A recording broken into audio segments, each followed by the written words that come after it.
Baik, terima kasih Anda masih bersama kami di Ada Apa Berita. Saya ingin tahu di lapangan, terutama di sekolah-sekolah ya, Pak Heru ya. Sebetulnya apa yang sudah dilakukan oleh sekolah? Mungkin apakah sudah bersiap-siap atau mungkin masih mencari-cari meraba-raba kira-kira mau bagaimana nih untuk menghadapi ajaran baru? Di sekolah kami Ya. itu yang tahu tentang sosialisasi kurikulum 2013 itu kepala sekolah.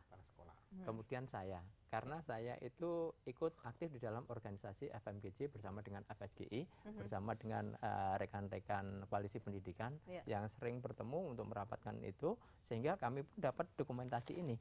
Ketika kami diajak sosialisasi atas nama guru SD, SMP, SMA, SMK dari masing-masing sekolah itu mengirimkan di Balai Sudirman tanggal 27 yang lalu itu, ketika Pak Menteri menyampaikan informasi itu kepada Kepala Dinas Pendidikan DKI, Kepala Dinas Pendidikan DKI menyatakan siap.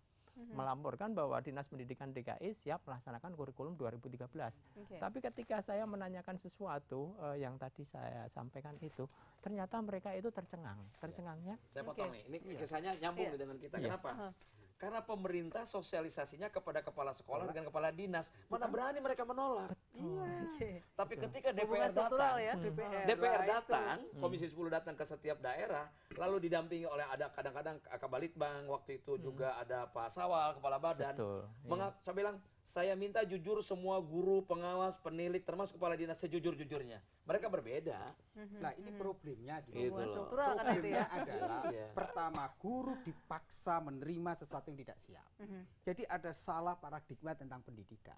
Jadi selama paradigma guru hanya dijadikan mentor, tutor, tapi bukan menjadi teman rekan, guru menjadi subordinasi kekuasaan. Jadi ini politik pendidikan penguasa cukup kuat. Dan pergantian kurikulum dalam sejarah Indonesia selalu terkait dengan kekuasaan. Maka ketika zamannya Fuad Hasan, hati-hati dia. Dia tidak mau Nugroho Susanto kepentingan Orde Baru. Kepentingan untuk waktu itu G13 PKI. Kaitannya dengan Romo Beni katakan, saya sampai pernah dalam satu rapat kerja, bukan menuding, hanya ingin bertanya kepada Pak Menteri.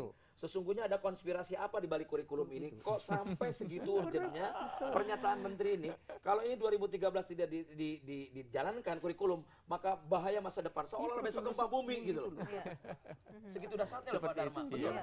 Itu satu hal. Yang kedua, ketika Pak Nuh mengatakan jangan dipolitisasi, justru yang paling politis adalah menterinya, bukan DPR-nya. Langkahnya sudah terbaca politis Kami ya. DPR hanya ingin mencari aspirasi dan menyampaikan ini, memperjuangkan kepada pemerintah bahwa kondisi di lapangan kayak begini.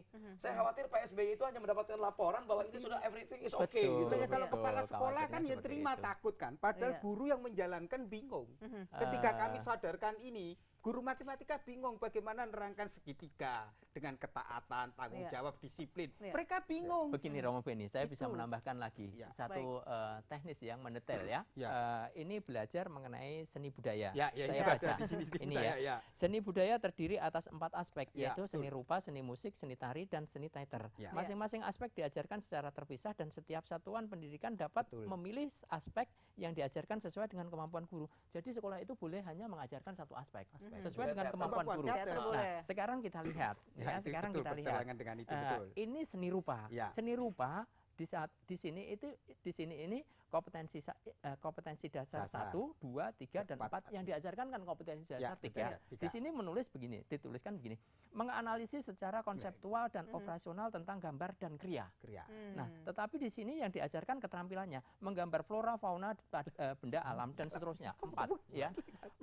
Mengajarkan itu selama 1 tahun. Jadi selama 1 tahun kalau seandainya di sekolah kami mengajarkan gurunya seni rupa untuk kelas 7, berarti hanya mengajar seni rupa.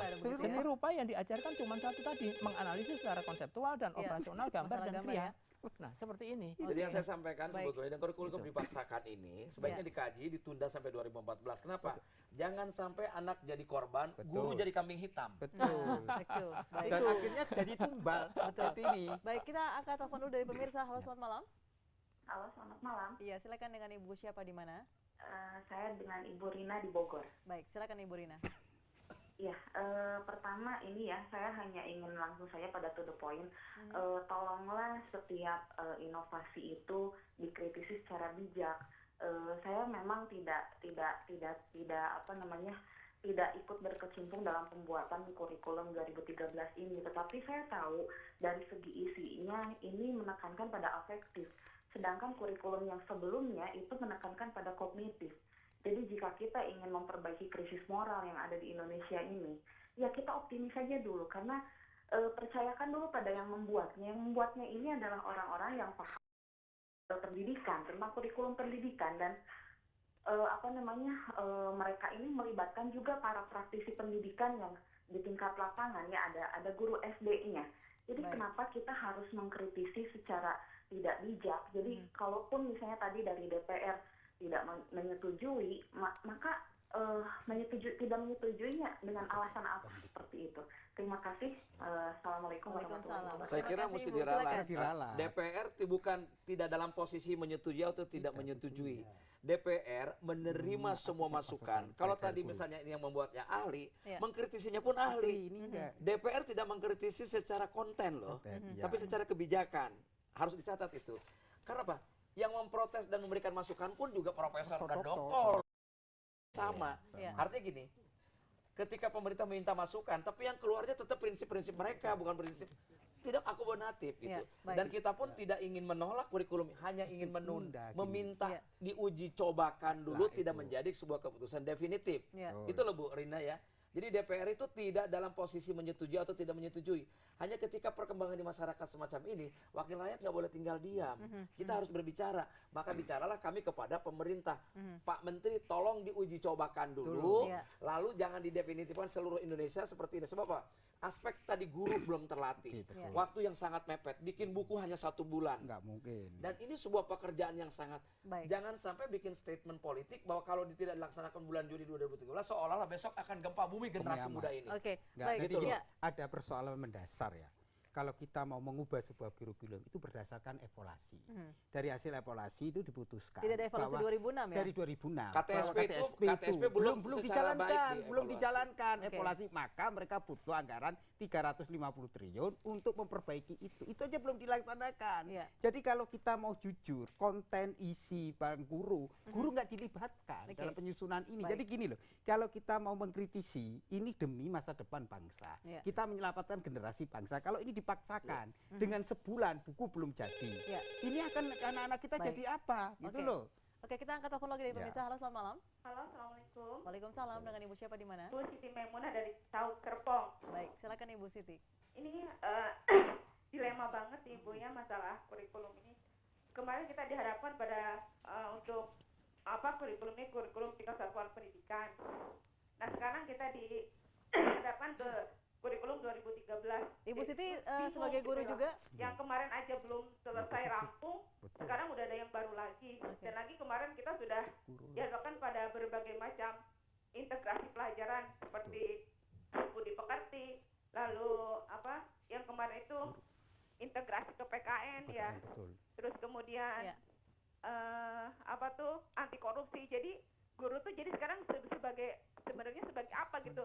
Apakah ini untuk muatan persorangan, apakah untuk kepentingan pendidikan untuk anak-anak bangsa kita gitu. Jadi mohon kepada para pemerhati pendidikan dan juga para yang punya kebijakan, tolonglah diperhatikan lagi gitu. Ini tuh demi siapa kan, demi anak-anak kita juga, demi pendidikan bangsa kita juga. Jadi Ibu Siti guru ya? Ibu guru. Iya betul. Baik. Terima kasih Ibu Siti. Siti. Mungkin jadi tolong apapun kebijakan dari yang berkepentingan, tolonglah dipikirkan secara matang. Kemarin aja kita sibuk dengan kurikulum kesatuan pendidikan yang bermacam-macam. Sekarang diharapkan yang baru lagi. Jadi kita tuh bingung gitu bagaimana gitu kita bisa mengikapinya. Itu saja. Saya ingin clearkan dulu biar bijak begini. Semua pakar yang memberikan masukan kepada DPR yang menulis surat ke Presiden tidak menolak kurikulum, tidak, hanya meminta diuji cobakan dan ditunda sampai 2014 agar dikaji lebih dulu. Oke, kita akan break sebentar, jangan kemana pemirsa, kami akan kembali bersama Anda setelah pariwara berikut ini. Tetaplah bersama kami.